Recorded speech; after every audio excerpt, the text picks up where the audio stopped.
name is Giorgio Daher. I'm currently Commercial Director at S&P Global. At the same time, I am also a visiting lecturer. I lecture at Paris Dauphine's London campus. I also lecture at Normandy. Looked at the strategies that the top 20 banks in Europe adopted over a 12-year period between 2008 and the end of 2019 in response to the rise of the platform economy. So changes in technologies, in business models, changes in regulations, as well as new competitors such as fintechs and big techs that came onto the scene. So what I looked at is how those top 20 banks in Europe strategized in response to these forces that came about in their industry.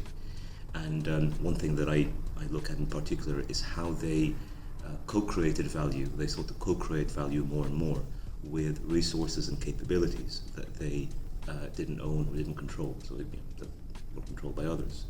And in doing so, I looked at this through the lens of the resource-based view of strategy, and I was able to derive some interesting insights on the back of this, as well as propose some adaptations to the resource-based view theory.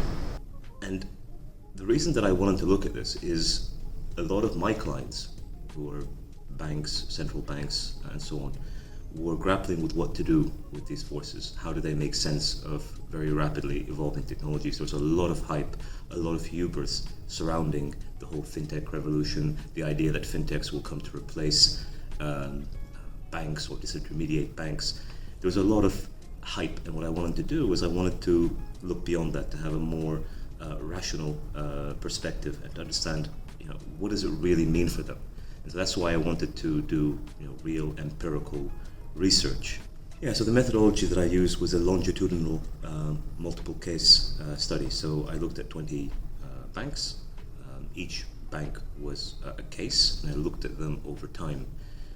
Over a 12-year period, I had to go and look at a very large amount of data. So from their financial statements, from the financial press, their press releases, and from databases, and use that to create a taxonomy using different modalities of the way that they strategized vis-a-vis these forces. So that allowed me to start to put together a taxonomy, which was the result.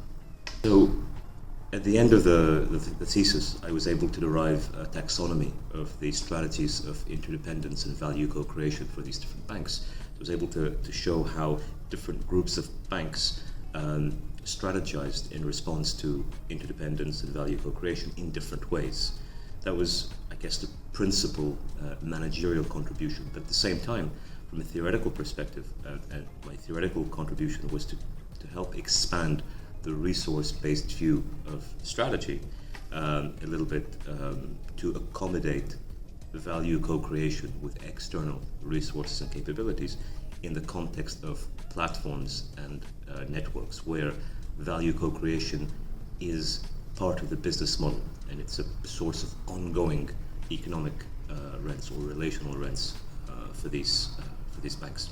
The paper that I co-authored was accepted at AIMS 2022, and it was also accepted at other conferences. I won't name them, but what I noticed is that the feedback that I got and the interactions that I had at other conferences were a little bit hit and miss, whereas with AIMS, what I noticed was the feedback that I got on the paper from all of the reviewers was very in-depth. It was very detailed, and you can tell that these people are genuinely trying to help.